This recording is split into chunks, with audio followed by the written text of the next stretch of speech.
Looking at the internet now and seeing how it's evolved over these 10 years of not having gatekeepers, of not having any centralized information, so to speak, where, what side do you feel like you would stand on? Do you feel like you'd stand on bringing back some of this curating of media, or do you think we should keep going down this realm of just letting people find their way in the wild west of online? I think that's such a excellent question. Because, like, you know what? Like, I feel like we're in a weird gray area right now. And the gray area is that things will be different, I think, obviously things will be different in like 5-10 years from now. Yeah. But things are different now in the sense that, like, Facebook was not a place where people got a lot of their news. Facebook was like where you went to go, speak to family members, whatever, whatnot. But I have some rules that I operate on, and I can't go left or right on this decision right now. I can't decide. I'm just kind of like, let's see it play out more before I draw my line in the sand where I am. Let's see where it goes. But I do operate on a couple rules. I go on Facebook sometimes and someone will say something that is like outlandish to me. Like, to me, is racist. I think it's racist. And I understand that they don't think it's racist. And they'll say something racist on Facebook, and I know this person, and it'll get a bunch of likes, and people will go in their comment section and be like, yeah, finally, someone, right? Wow, I can't believe people think this is racist. It's not racist. And in my head, I'm like, it's definitely racist. But I don't think that person is bad, or I don't even think that person is racist. But what they're saying is, to me, a racist thing. For example, I have friends that will remove that person from their friends list. My rule is I would not. I will go on the comment section and I will state how I feel, or I would just be like, I don't think you're racist or whatever, and I don't want to offend you if I think that the statement is ignorant, but it is a racist thing. And I just want to let you know that that's how I feel, because we are friends. You respect me. And I think it's important to know that in the echo chamber of Facebook, and how you could so quickly create your own echo chamber when people remove others from their friends list because they don't like what they say.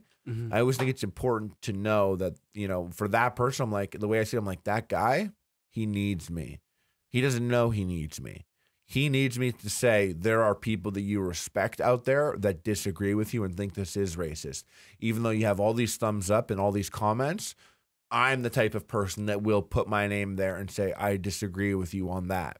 And that's important. And then this guy is important to me, because I can't just be like, oh man, what? There's a black president. Racism's dead. No, look at what people say on Facebook all the time. Yeah. So Facebook is a messed up site. I go there a lot. People like to just think that they know everything, or that they are like, they really see how it is or whatever. The amount of times, here's a touchy one. People will go out and be like, there are 2 genders. Shut up. That's and people are like, yeah, finally, man. Tell him. And I'm just always want to go in there and be like, wait, hold on. I know from what I learned in kindergarten, boys have penis, girls have vagina. But isn't there something more at work here? Something more at play? Like psychiatrists, psychologists, they change the DSM every year, half year. There's always like new diagnosis. Is that a disease? Is that something wrong? We don't understand our brain. We don't understand even why some foods work for some people's bodies and other foods don't work for other people's, or why some diets work or other diets. We're learning about our bodies. We're learning about our brain. And when you get to sex and gender and the implications of our brain and our bodies and the mix between the two, all I'm saying is let's just keep learning. Let's not shut the conversation off right away. Yeah. But people want to close that conversation down immediately. People want to shut that conversation off. And I'm just one to say, as a voice, let's just keep approaching it. Let's keep learning it. But when that guy is there and he says that, and then there's 100 people on his friends like, yeah. He's emboldened to be like, yeah, that's how it is. Case closed. I just want to be like, there's other people out here with other opinions. And I'm not saying you're wrong. I'm just saying I think we have a lot more learning about ourselves to do as humans. There's so much more growing that can be done. And I think with all the fake news and all the conspiracy theories and the crazy stuff going on, I feel like we're in this place where I can't say if we're responsible enough. I want us to be responsible enough to do it on our own. And, I also don't want to say, oh, let's go back to curating it, because curating it is we're just putting other people in charge, and are they responsible enough? You know, I always think about this subreddit that I always go to. It's called Boring Dystopia. Oh yeah, Yeah, and it's like it's a good subreddit. It's really, this is it. Like, we're really fully in that. You know, it's like 1984. We always thought it'd be like, oh man, they're gonna have cameras in our homes, and they're gonna know when we're doing bad stuff or whatever. And it's like, no, let's, you know, we do all have cameras in our phone in our homes. You know, my TV has a microphone and a camera. It's a Samsung TV, so I could say volume up.